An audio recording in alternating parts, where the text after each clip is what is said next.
बिस्मिल्लाहिर्रहमानिर्रहीम। अस्सलाम वालेकुम dear students, welcome to the linguistic academy. Dear students, आज की इस वीडियो में हम इन्फिनेटिव को डिटेल में डिस्कस करेंगे और इन्फिनेटिव को हम कुछ एग्जांपल्स की मदद से मज़ीद क्लैरिफाई करने की कोशिश करेंगे। Infinitive take many different grammatical forms as a noun, as adjectives, as an adverbs. तो स्टूडेंट्स, हमारे पास जो इन्फिनेटिव होते हैं वो मुख्तलिफ ग्रामेटिकल फॉर्म्स को अडॉप्ट कर सकते होते हैं। मीन के इन्फिनेटिव का जो फंक्शन होता है वो मुख्तलिफ सूरतों में हो सकता है। मीन के जो इन्फिनेटिव होते हैं वो एज ए नाउन भी इस्तेमाल हो सकते हैं, एज एन एडजेक्टिव भी इस्तेमाल हो सकते हैं और एज एन एडवर्ब भी इस्तेमाल हो सकते हैं किसी भी सेंटेंस के अंदर। Infinitive formed by taking the word to and adding it to the base form of verb. Infinitive express an action और अ स्टेट ऑफ बीइंग। तो स्टूडेंट्स, अगर हम इनकी कंपोजिशन की बात करें, इनके स्ट्रक्चर की बात करें इन्फिनेटिव के, तो बेसिकली वर्ब की पहली फॉर्म से पहले जो है हम टू का इस्तेमाल करने से जो इन्फिनेटिव की जो कंपोजिशन होती है, उनकी जो स्ट्रक्चर होता है वो बन जाता होता है। तो जो इन्फिनेटिव होते हैं वो एक्सप्रेस करते हैं किसी भी एक्शन को या फिर स्टेट ऑफ बीइंग को। नेक्स्ट हमारे पास इसकी कुछ एग्जांपल्स हैं। पहली एग्जांपल हमारे पास है, David wanted to be lead singer of the band. तो स्टूडेंट्स, हमारे पास टू बी जो है वो इन्फिनेटिव है और यहाँ पे जो इन्फिनेटिव है वो स्टेट ऑफ बीइंग को एक्सप्रेस कर रहा है। नेक्स्ट एग्जांपल हमारे पास है, तो स्टूडेंट्स हमारे पास नेक्स्ट एग्जांपल है, he decided to leave early because he had to wake up early the next day. तो स्टूडेंट्स, हमारे पास जो टू लीव जो कि हमारे पास एक इन्फिनेटिव है वो स्टेट ऑफ एक्शन को एक्सप्रेस कर रहा है। तो स्टूडेंट्स, आइए हम समझते हैं कि जो हमारे पास इन्फिनेटिव होते हैं उनका जो किसी भी सेंटेंस के अंदर वो उनका जो फंक्शन होता है वो किस लिहाज से होता है। मीन वो नाउन के तौर पर इस्तेमाल होते हैं तो वो किस तरह से इस्तेमाल होते हैं, एज एन एडजेक्टिव इस्तेमाल होते हैं तो वो किस तरह से इस्तेमाल होते हैं, और एज एन एडवर्ब जो है उनके हवाले से अब हम तफसील में पढ़ते हैं। सबसे पहले हमारे पास है इन्फिनेटिव एज अ नाउन है।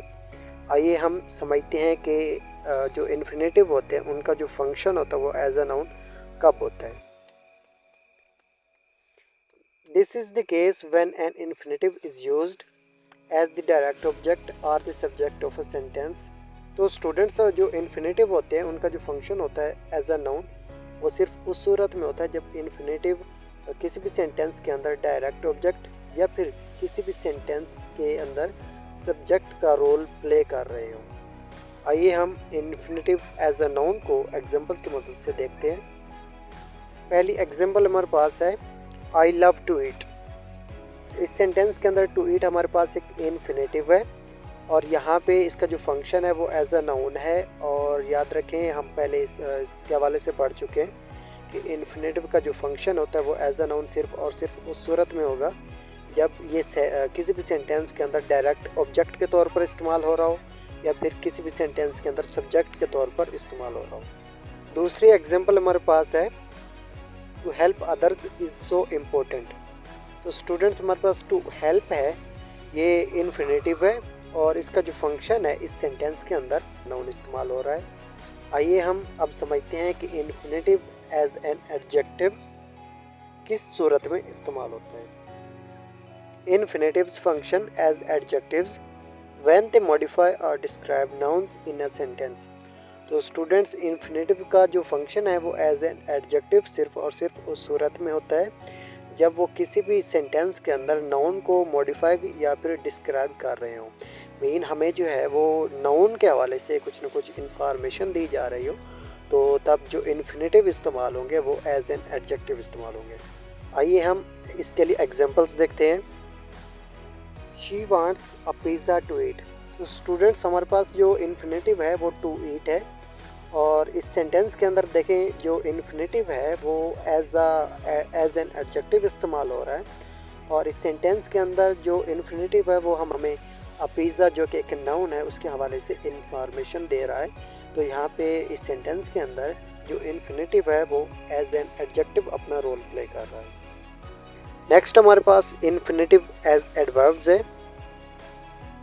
Infinitives function as adverbs when they are used to give more information about adjectives, verbs or other adverbs in a sentence।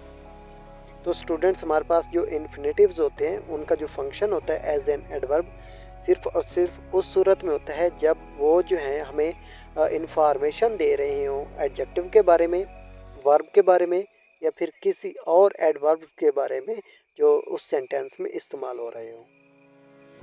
इसके लिए हमारे पास एग्जांपल है, she raised her hand to ask a question.